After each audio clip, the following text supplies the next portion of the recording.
Hey guys, Chad here from CNR Reviews. We got Ryan behind the camera today. And as you guys can see, we have a brand new AR sitting in front of us. And as you are all aware of, these things are flying off the shelves. They are so hard to get your hands on. And I happened to walk into Sportco in Fife, Washington. Sure enough, they actually had two of these guys. This is the Ruger SR556. This is the E, or the Essential version.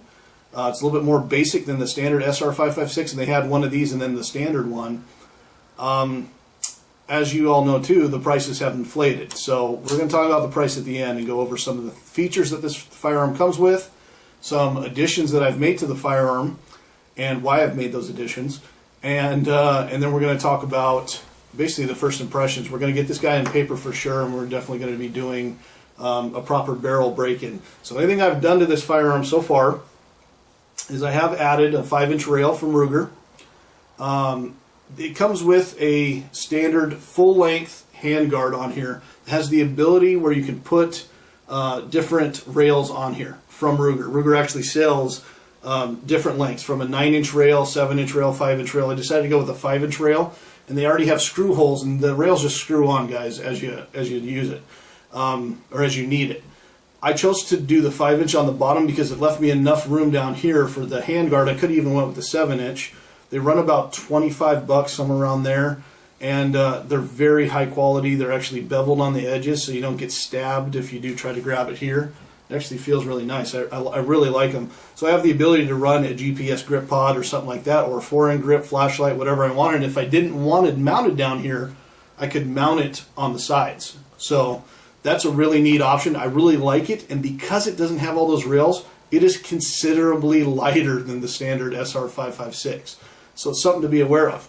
I have also added, now it comes with a standard birdcage, Ruger's version of a birdcage flash hider in the front. And I believe the barrel is about 16.1 inches, so it's a little over, so it doesn't have the permanently pinned in flash hider. It is removable. So all you do is take a crescent wrench or a AR tool, righty-tighty, lefty-loosey, remove that guy. And I chose to go with the Yankee Hill Machine Phantom 5C2 compensator slash flash hider. It's already pre-indexed. It comes with a crush washer. Very easy to reinstall. And I actually have a video on it that we'll be showing you later, just to show you real quickly how to do that.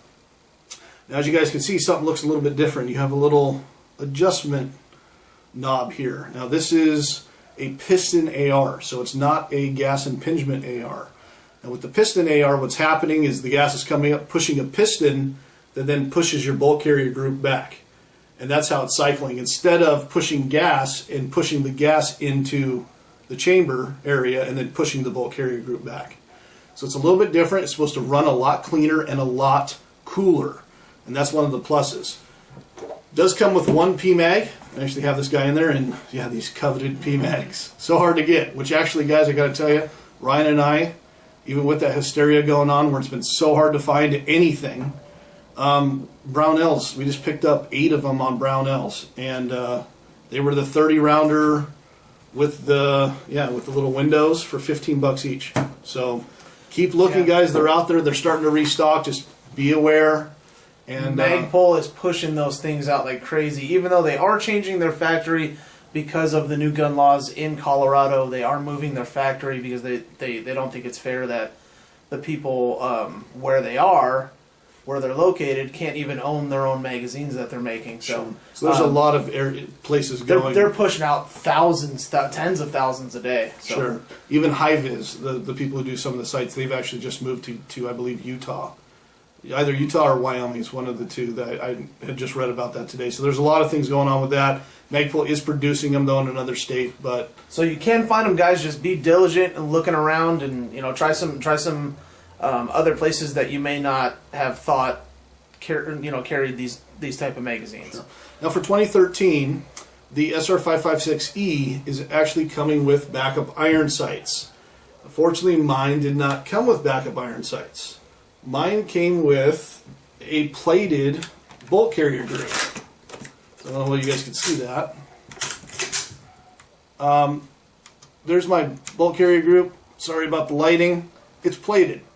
Now, according to Ruger's website, they don't come with the plated bolt carrier group. They come with the standard black oxide finish, or whatever finish they choose to put on that. Yeah, the Black Bolt carrier group. So I know that is in some cases a considerable upgrade. If you look online to see how much one costs to buy aftermarket, they're usually very expensive, well over $100, sometimes into the 200s. So I'm not complaining. And to be honest, I'm running a scope. I don't really need the backup iron sights. I don't do that type of shooting. So I chose to run a Nikon P223 with a bullet drop reticle. We so happened to be down at Cabela's, and they had the deal going on where if you bought the scope, you got the free scope mounts. And those scope mounts, guys, are absolutely awesome. I absolutely love them. They hold zero really well. They don't move. They're the P-Series scope mounts, and they're killer. So if you get a chance to get a deal like that, do it. I did switch out the standard trigger guard with a Phase 5 winter trigger guard. It's kind of goofy looking, as you can see. I only did it just because I wanted to. It gives a lot of room, guys, if you're wearing a set of tactical gloves or even winter gloves. If you're out there, shooting in the winter, shooting in the snow, shooting in the desert, somewhere where your hands are going to get real dirty. There's all kinds of room in here, and I may even put in one of the battery assist levers just for the hell of it, just because. It's also using a BCM gunfighter charging handle. It is the Voltor. I believe it's a medium that I have on here. Thing is just absolutely awesome.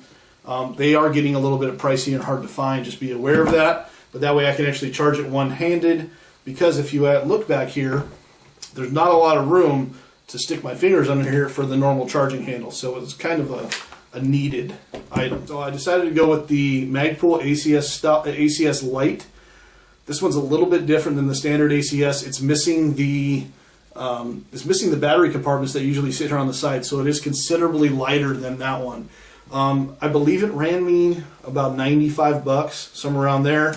It locks really nice, so you don't get a lot of the wiggle like you usually do with the standard Tapco style standard stock that usually comes with them. Plus it has a really nice compartment here. If I wanted to add batteries, I could do that. And for the grip, I went with the new Gunfighter grip. It's really nice. It's got a really nice compartment in here. And the grip, I really like it. We're always looking for a really nice grip. It's something different than Hogue. I love my Hogue grips, but I was looking, like I said, for something just a little bit different than everybody else's. And I really like the feel of this thing. It's got really nice stippling. It really grips your hand very well, even if your hand gets sweaty. And it looks nice too. So those are all the items that I have added. They kind of came with. I've removed some parts, added some parts.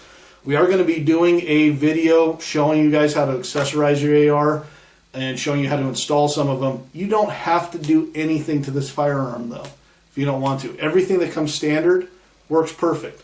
But the neat part about the SR556E is that they made it basic, where you can choose to accessorize it and still stay under the price point of the more expensive standard model.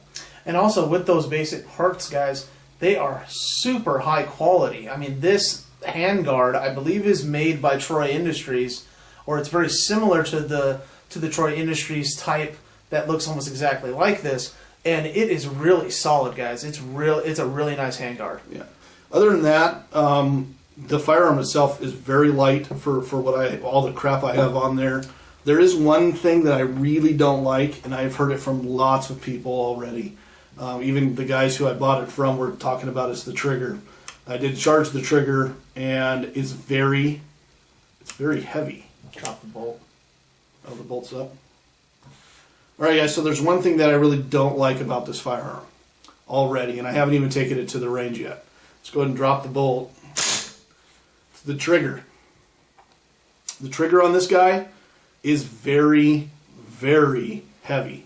It's actually one of the heaviest AR triggers that I have felt, and if I can't get it to smooth out or lighten, I'm going to end up replacing it with an aftermarket trigger. But the trigger pull on it is very heavy. It breaks kind of mushy. It's an odd break, and it really throws you off. So we're actually taking it to the range tomorrow. I'm going to see how well it performs. If it doesn't perform to my liking, I'm going to switch it out with something different. I'll look through all the different triggers. Even a Rock Rivers 2-stage trigger would even be better. And I might end up looking for one of those. So other than that, let's talk about price. I paid $1,240 for this firearm. That is about $200 more than what the standard price used to be. And I'm not sweating it, really. It's a lot less than $2,000 or $2,500 or $4,000 that we've seen some of these guys go up to with their ARs lately. I know that before Christmas time, Sportsman's Warehouse had these on sale for like $1,000. Their standard price was $1,099. So I paid a little over $100 more than what the standard price was. And like I said, I'm getting a Piston AR for basically the cost of a gas impingement AR. And you're also getting one $100 PMag. Since all these price gouging screwballs out there are charging $100 for a simple $15 PMag now. Yeah, so you guys hear that? I mean, that's an added bonus, guys. So, like we said, you can still find these, but yeah, don't pay that for them. This one comes with one. If you have any questions regarding the Ruger SR556, check out our channel. We're going to have comprehensive coverage of this firearm. We're going to be putting some rounds down range.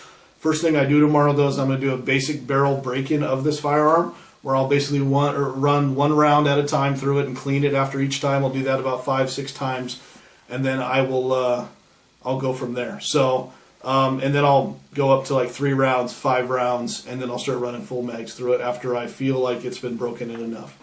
So, guys, look forward to more vids. Check out our channel if you have any questions. If you want to see more videos, we have comprehensive videos covering a range of firearm, knives, full testing, no BS. We try not to be biased. Thanks so much for watching, and this is Chad and Ryan from CNR Reviews. Have a good night.